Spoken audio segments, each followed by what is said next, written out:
This podcast is part of the Power of Podcasting Network. Find it at powerofpodcasting.com. Today on episode number 641, Netflix has 130 million users worldwide. They do billions of dollars in revenue. And today we've got 11 lessons that we can learn from that company to help us grow our podcast. Hit it, ladies. The School of Podcasting with Dave Jackson. Podcasting since 2005. I'm your award-winning Hall of Fame podcaster, Dave Jackson. Thanking you so much for tuning in. This is where I help you massage your message. I help you tackle that technology, face your fears, and flatten the learning curve. My website is schoolofpodcasting.com. Use the coupon code LISTENER. That's LISTENER when you sign up for either a monthly or yearly subscription. That'll knock off 20%. It's my way of saying thank you for listening. And today we're going to talk about what I learned from Netflix. You're like, what? Yep. If you think about it, Netflix is an interesting website. Most people, if you look to the person to the right or left of you and go, do you have a Netflix account? They're probably going to say yes. And so I've noticed a couple things over there, and we're going to talk about those and see how they apply to podcasting. Everybody always approaches me and they say, how can I grow my audience? And one of the strategies that you can use is being featured as an interview on other podcasts. I have a lot of people say, Dave, I'm trying to do this show. I started it, but I'm running out of quality guests. I don't know. Where can I find them? Well, an easy way to solve both these issues is to go to podcastguests.com. Podcastguests.com. It helps you find guests for your podcast. And by the way, that's for free. And then they will feature your podcast to its over 6,500 users to find qualified guests that meet your requirements. So whether you're looking to be featured or if you're looking for guests, this is the place to do it. You can also find 200 expert guests anytime in their directory. You can simply go over to podcastguests.com/directory. It's super easy. It's super valuable. Think of how much time you're going to save and think about how much money you're going to save. There are other services out there and they will charge you hundreds, if not thousands of dollars to use their service. That is not the case with podcastguest.com. Check it out. Podcastguest.com/SOP. Thank you so much for sponsoring the School of Podcasting.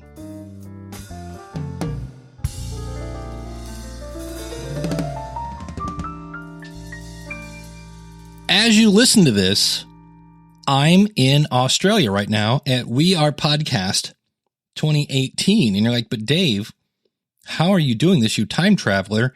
I recorded this on October 14th and I scheduled it in Libsyn. You can also do this if you're using Blueberry or Spreaker ahead of time. And when the time comes, whatever time you set, it basically puts it into your feed and then it gets syndicated to all your listeners. So if you ever need to go on vacation or, hey, travel to Australia to speak, you don't have to miss an episode. And so I have been binging a lot lately on Netflix. And here's some fun-filled stats on Netflix. They have 130 million worldwide users.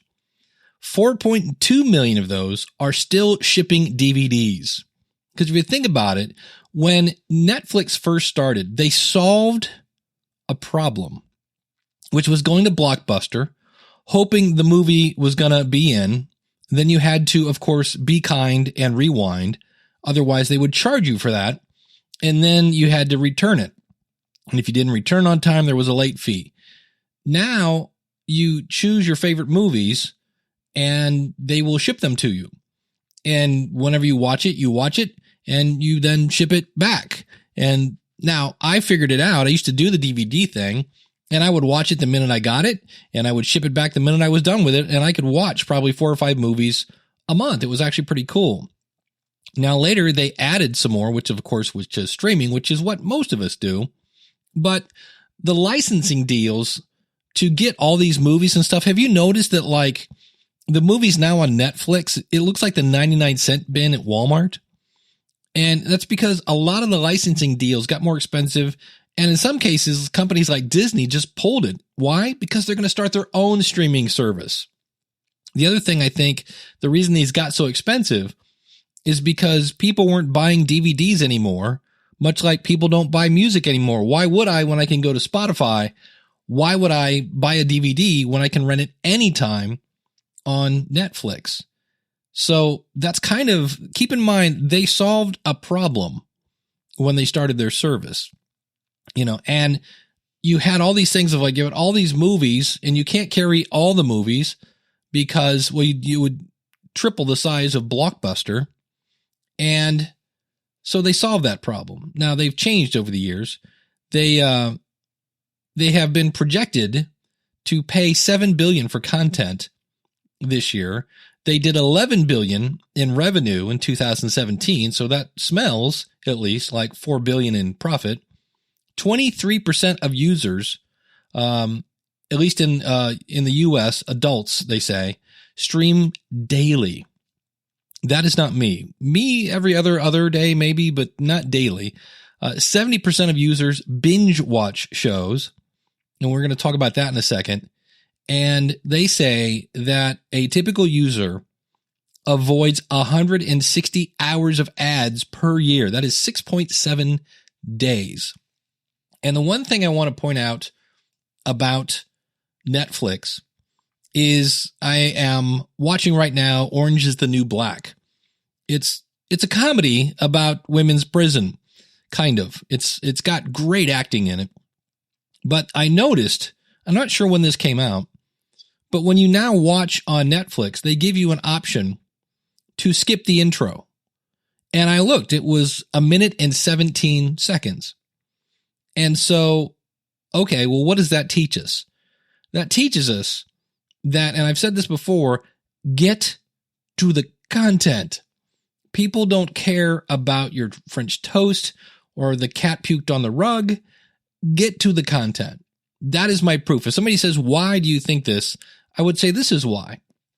And I realize when I look at my stats in Podcast Connect, and I look at my Apple stats, I don't get nervous when I see people skip the first minute of my show because that's my regular listeners going, yeah, I've heard this before. I know.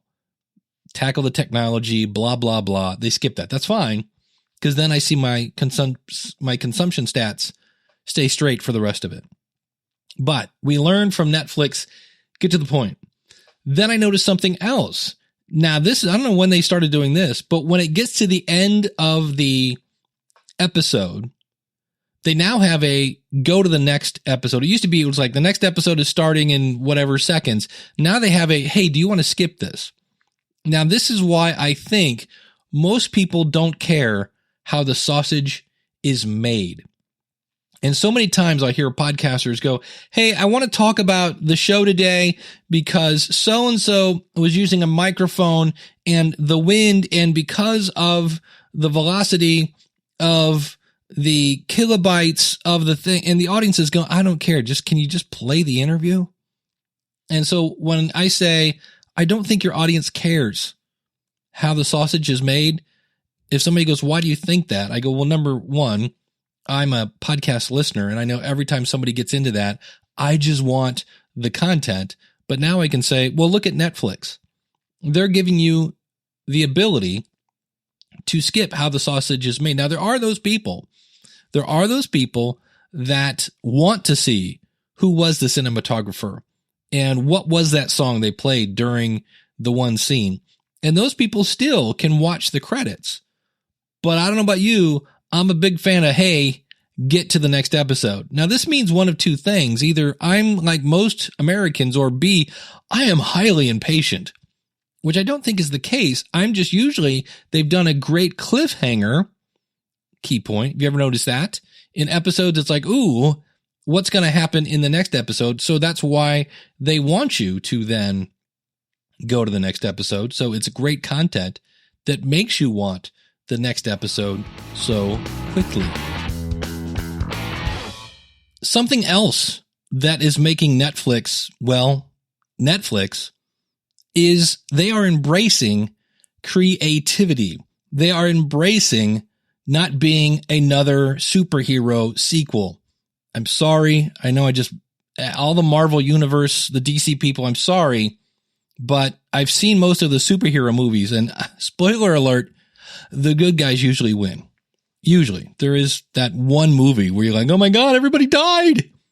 But anyway, they are doing things that aren't your typical stuff. And that is enticing to people. I was listening to a great podcast it's now called Making Obama. Originally, it was called Making Oprah. I talked about this a little bit on Ask the Podcast Coach. But the reason they hired Oprah is because she wasn't Phil Donahue. Phil Donahue, for those of you people, gather around, young people. Back in the day, there were 4 channels. And Phil Donahue was this guy out of Chicago with white hair. Is the color there? And he was just beating everyone in the ratings. And so instead of going out and trying to find another somewhat middle-aged guy, white dude, they went out and found Oprah, who was not middle-aged. She was not white. She didn't look like a model.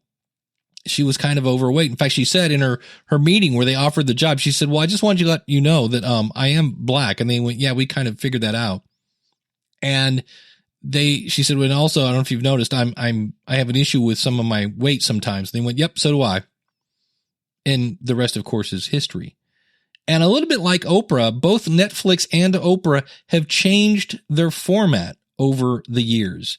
And that is just something that's going to happen, I think, for a number of reasons. Number one, nothing stays the same. Okay, there are a couple: taxes, death, and the bass line of an AC/DC song. Those never change. But most everything else does. Hence, they went from a DVD shipping company to a streaming service to where now they're like, okay, we're going to have to make our own stuff, because if we are reliant on someone else to give us the content, they can jack up the price and there's nothing we can do. And when I hear people like Ashton Kutcher and Martin Scorsese and Adam Sandler and all these other people that are credible content producers who in some cases don't have a place to put out their content. Adam Sandler movies were not doing well in the theater, but that guy got paid to put his stuff out on Netflix because people will still watch it on Netflix. So they changed their format. They changed their strategy. Now, Dave, what does this have to do with podcasting? The beauty of podcasting is you are in control. I have people all the time. They're like, hey, I started off my show. It was called this, and I don't know. I'm thinking we should have called it that. Can I change the name of my show, or can I update my artwork, or can I? And the answer is 99% of the time, yeah, you can change that. So, and realize that you're probably going to anyway, because there are 2 things that are going to change. Number one, you are probably going to change over the years, and your audience may change over the years. So I say it all the time.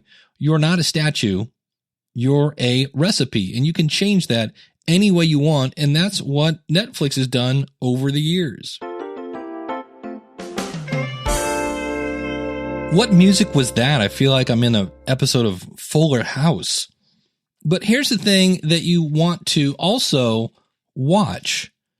I signed up for Netflix because I wanted to watch movies that had basically just left the cinema. Like they'd been out of the cinema, the movie theaters, the cinema. They've been out of the cinema for a couple months and basically coming to DVD.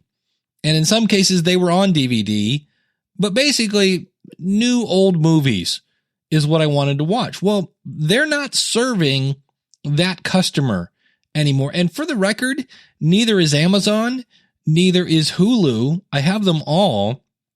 And I finally got to see Black Panther. But the new movies, the new old movies, are creeping onto these services. Now I can go to Amazon and pay $6 or $7, to which I'm going to go, look, if I'm going to pay that much, I'll just go to the theater. So what's going to be interesting to see, because right now, the only way in the US, if you still want to get a movie for $2, there's a service called Redbox. And it's this basically what looks like an ATM machine that spits out DVDs. And we're back to Blockbuster. It's cheap. You can go in, rent a movie, and you have to return it on a certain date. Otherwise, you have to pay a late fee. Now they are also into the online streaming service. But again, it's like $7 a movie. So it's going to be interesting to see, because there are still, according to what I was looking at, 4.2 million people that want to watch movies on DVDs. And for the record, I don't want to watch a movie on DVD. I want to stream it, but I want to stream it for, $2 or something like that. So it'll be interesting to see if somebody's going to pick up that ball. And that's one of the things you can do in your podcast.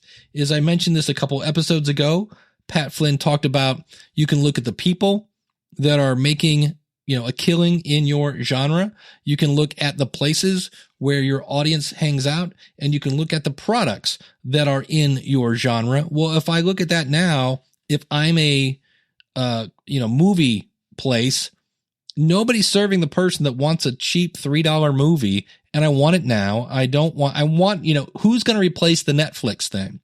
So constantly be looking at your industry and at your genre to see if somebody's going to fill that void, because right now that's what I'm watching, because the minute somebody comes out with that, I'm jumping on it. Now, MoviePass came out and they thought they had solved it.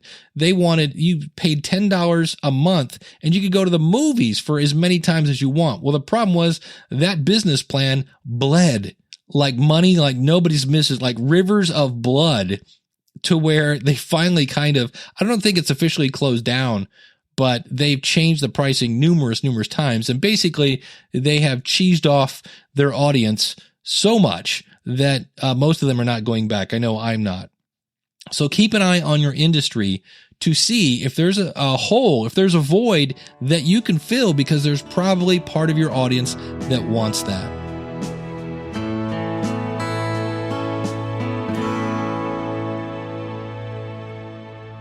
Now, it's hard to tell if this one is true or not, because, well, who wants to bite the hands that feed?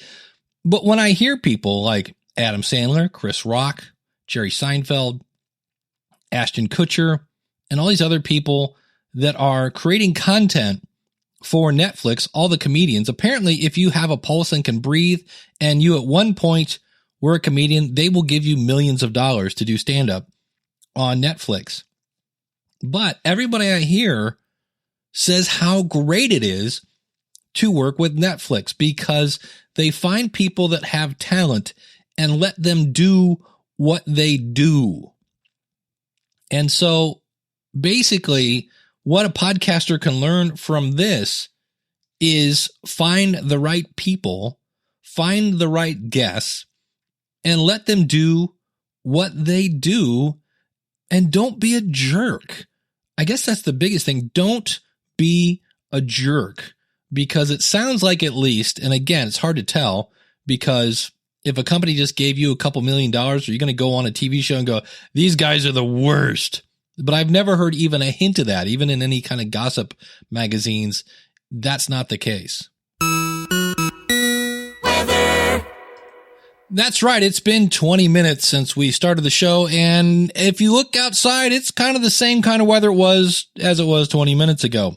The other thing that Netflix does, if you think about it, is they create content that their audience wants to consume. Now, how do they know what I want to consume? Because they watch what I consume. I remember once I can't remember why, but there was a really bad Madonna movie called Desperately Seeking Susan. And many moons ago, can we take a tangent? Many moons ago, on a dare, I climbed the, whatever you would call it, the sign at the mall where they had, here's in theater 1, this is before there were like 18 theaters in the mall. There was like 4. And a friend of mine said, I dare you to get up there and change the sign. So I changed desperately seeking Susan to desperately sucking Susan. And we then ran away because we were convinced that the FBI was onto us at the time. But for whatever reason, I watched that movie or started to watch that movie. And then Netflix thought I wanted to see more things with Madonna in it, which I do not. So hence my proof that they're watching what I'm watching. So what you can do is look for how many comments are on a post. People do occasionally still comment on a post. Look if anybody mentions it or shares it on Twitter. Look for any kind of, obviously look at your download numbers. Do I have to actually tell you to do that? Because most people do that on an hourly basis. It's like the weather. So downloads is a way to check to see what seems to be the most popular. The other thing you could do, and I haven't done this in a while, and I will probably do this sometime either before the year's over or at the beginning of next year, and that is an audience survey. I haven't done a good old-fashioned audience survey in a while and said things like, what do you like about the show? What do you dislike about the show? And just in general, take the temperature of my audience to make sure that they're happy with it. What if Neil Young joined the Eagles? So as we start to wrap this up, let's look back on this. Number one, they started off by solving a problem. And you might want to look at that. Can my podcast solve a problem? Because when it did, it grew rapidly. They make it easy to get the content. And so they have that skip the intro button. Then they also skip how the sausage is made. Many of their episodes want you wanting more. There's some sort of tease for the next episode so that you say, go ahead, go to the next episode. That's a great thing to do I know I should do more. They aren't doing the typical thing and they're being creative. They change their format to fit their audience and their business plan. They seem easy to be worked with. They aren't jerks, which is attracting talented people. They create content their audience wants to consume, and they do that based on watching what people are watching. And something else I want to mention here, a couple of them. Number one, you can get Netflix anywhere. On an Android, on an Apple, on an iPad, on an iPhone, on a computer. You can get Netflix anywhere. So when I am contacted by one of my consulting clients, they go, I'm trying to grow my audience, and I go over to their website, and the only place you can get them is on Apple Podcasts. I'm like, you're missing something here. Your show should be available everywhere. The other thing we should probably learn from them, don't hire pedophiles or alleged rapists. That is a good strategy. And then the other thing we should keep in mind here, it doesn't always work. I mean, we've seen shows and it's kind of weird. You think, wait, shouldn't everything they put out be great? Well, no, because they're not that good. But my point is there are shows over there that for whatever reason did not work. And so there may be times when you've got I bought the right microphone and I did this and I named that and I stuffed this and did that and got my artwork from so-and-so and I did that and I know I'm just as good as those people and it's not doing what you want it to do. That could happen. Podcasting, yes, it's educational. It can be inspirational, but I think on the bottom line, it still also needs to be entertaining. And keep one really good point in mind here. They still put out the content. There was only one way to know if that show was going to resonate with their audience. And they spent the money. They hired the actors. They did the test pilot. They did whatever they did behind the scenes. And then for whatever reason, it didn't work. And that takes courage. And that's why I salute anybody who puts out one episode. Because you're saying, look, I'm willing to put this out and know that it may not work. I think it's going to work, but maybe it won't. And that's really where I want to help you. I want to help you get your focus group so you have the right content. And I want to help you buy the right equipment without breaking the bank. I want to make you sound great. I want to make you sound professional. And I want your content to engage your audience. And so your audience can grow as fast as Netflix did. I want to thank you so much for tuning in. If you want to start a podcast, simply go to schoolofpodcasting.com/start. If you want to work with me on a mentoring type of situation, schoolofpodcasting.com/work with me. In the future, I've got Kathy Heller coming up, and she is a great example of exactly what we're talking about here, finding out what your audience needs and giving it to them. Now, she comes from the music industry, but she's also a podcaster. Great interview. I can't wait to share that one with you.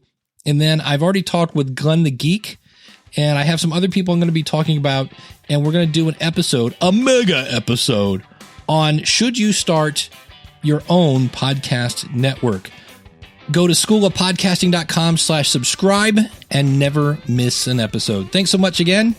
Until next week, class is dismissed. Take care and God bless.